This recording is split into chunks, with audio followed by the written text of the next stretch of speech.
अस्सलाम वालेकुम। इस्लाम भाई क्या हाल है? खैरियत? इस्लाम भाई ये शुजाबाद से हैं इस्लाम साहब।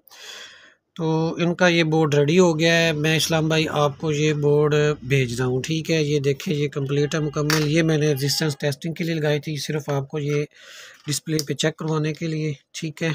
और ये बोर्ड आपका मुकम्मल कंप्लीट है इस टाइम। ये देखें मुकम्मल रेडी है मेरी तरफ से।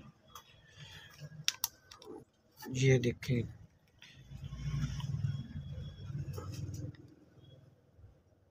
ठीक हो गया।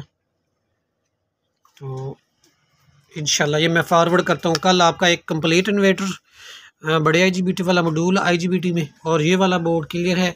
तो इंशाल्लाह कल मैं आपको सेंड करता हूँ। ये मदरबोर्ड आ गया आपका, ठीक है।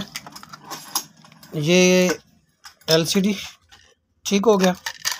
और ये सिटी कोयल वाला सेट ठीक हो गया, ओवरलोड वाला। और इसमें साथ भी शेंट है। ये 3 पीस आपके पूरे हो गए, ठीक है। शुक्रिया।